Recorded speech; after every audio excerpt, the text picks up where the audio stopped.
আমি মৌলানা ভাসানীর সৈনিক হিসাবে অনুরোধ করব জামাত ইসলামকে এই ঘৃণ্য খেলা থেকে আপনারা সরে আসুন। আপনারা এই খেলা থেকে সরে আসুন। পিয়ার পদ্ধতিতে নির্বাচন এই দেশে হবে না। তারা একের পর এক তারা দাম্ভিকতা দেখাচ্ছে। আজকে এটা, কালকে ওটা, ওখানে মিছিল।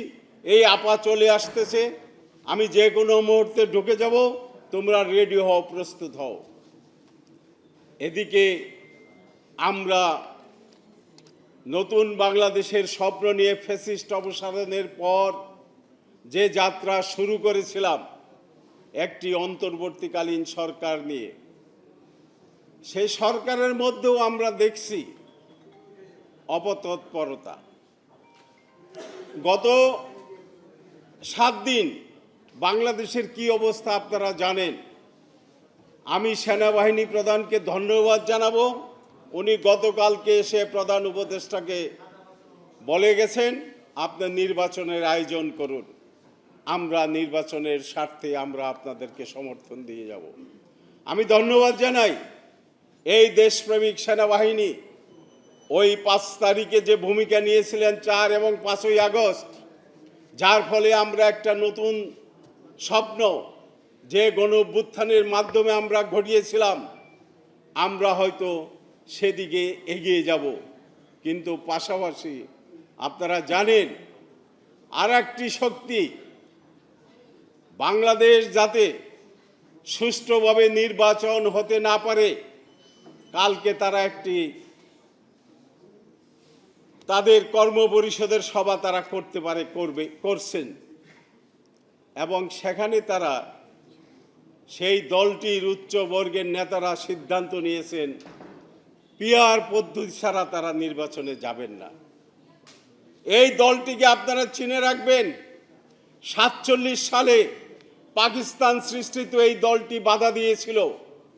আমাদের মাতৃভূমি যখন পাকিস্তান থেকে আমরা স্বাধীনতা লাভ করি, এই দলটি পাকিস্তান আমলে এই দলটি আমাদের মানুষকে খুন করেছে, ধর্ষণ করেছে, এমন কোনো কিছু বাকি রাখে নাই।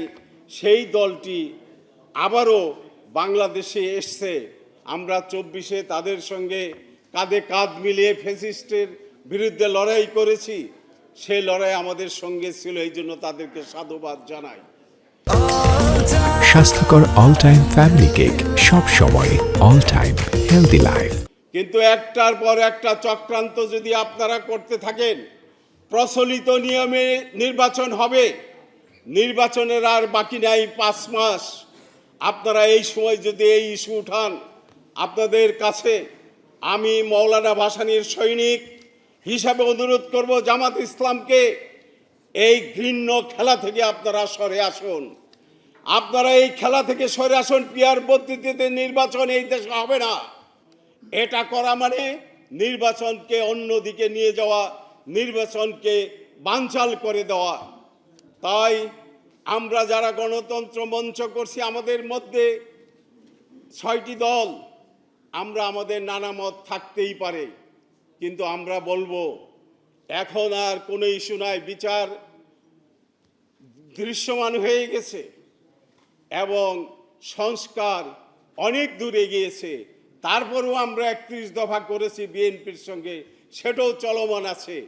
কাজেই এখন দরকার সব কিছু ভুলে গিয়ে গণপরিষদ, সংস্কার সভা এসব ভুলে গিয়ে অতি সত্বর দেশে একটি সুষ্ঠু নির্বাচনের ব্যবস্থা করা। এই নির্বাচনই একমাত্র দিতে পারে আমাদের মুক্তি। এই যে ষড়যন্ত্র, ওই পতিত ফ্যাসিস্ট স্বৈরাচার হাসিনার ষড়যন্ত্র, আবার পিয়ার পদ্ধতির ষড়যন্ত্র, এর ভিতর থেকে আমরা গণতন্ত্র মঞ্চ একটি সুষ্ঠু নির্বাচনের দিকে যদি আমরা ঐক্যবদ্ধভাবে যেতে পারি, দেশে একটি সুষ্ঠু নির্বাচন হলে এই মব সৃষ্টি, জনে জনে মব সৃষ্টি হচ্ছে, কথায় কথায় মব হচ্ছে, মবকে এই সরকার বন্ধ করতে পারছে না। অথর্ব একটা স্বরাষ্ট্র উপদেষ্টা, সে সেনাবাহিনীর লোক, কোনোভাবেই সে আইন শৃঙ্খলা পরিস্থিতি উন্নতি ঘটাতে পারছে না। তাই আমরা আজকের এই সভা থেকে বলবো, আমরা যে কোনো মূল্যে দেশে নির্বাচনের জন্য একটি সুষ্ঠু পরিবেশ বজায় রাখার চেষ্টা করব। আমরা গণতন্ত্র মঞ্চ সেই কাজটি এখন করব। দেশে একটি সুষ্ঠু নির্বাচন দরকার, এর বিকল্প কোনো কিছু নেই। বন্ধুগণ, আমি আজকের এই সভা থেকে আমাদের আরেকটি রাজনৈতিক দল গণ অধিকার পরিষদ, তার নেতা নুরুল হক নূরের উপর সেনাবাহিনী পুলিশের যে আক্রমণ, আমরা গণতন্ত্র মঞ্চ সঙ্গে সঙ্গে প্রতিবাদ জানিয়েছি, নিন্দা জানিয়েছি, এখনো প্রতিবাদ করি, নিন্দা জানাই। নুরুল হক নূরের উপর হামলা এটা কোনোভাবেই গ্রহণযোগ্য না। তাই সরকারকে বলবো, সে কেবিনে চলে এসছে, কিন্তু আপনারা তাকে বিদেশে পাঠান, বিদেশে পাঠিয়ে তার সুচিকিৎসার ব্যবস্থা করেন। পাশাপাশি এই কথাও বলবো, নুরুল হক নূরের এই ঘটনার পর হাসপাতালে যারা দেখতে গিয়েছিল তাদের মধ্যে আসিফ নজরুল, বর্তমান আইন উপদেষ্টা, তার সঙ্গে যে দুর্ব্যবহার করা হয়েছে, তারুণ্যের উন্মাদনা থাকতে পারে, তার মানে এই না সহানুভূতির যেখানে প্রতিযোগিতা চলতেছিল সেই জায়গায় আসিফ নজরুলকে আটকিয়ে তাকে অবরুদ্ধ করে তাকে গালমন্দ করে ভুয়া ভুয়া বলে বের করে দেওয়া, এটাও রাজনৈতিক শিষ্টাচারের মধ্যে পড়ে না। এটা কোনোভাবেই গ্রহণযোগ্য না, কোনোভাবেই এটা গ্রহণ করা যেতে পারে না। আমি আপনাদেরকে বলবো, আপনারা আপনাদের দলের নেতাকর্মীদেরকে সংযত আচরণ করান, না হলে এই দেশটিকে এই ধরনের অরাজকতায় 111-এর সৃষ্টি হয়েছিল, আরেকটি যাতে 111 সৃষ্টি না হয় সেদিকে আমাদেরকে লক্ষ্য রাখতে হবে।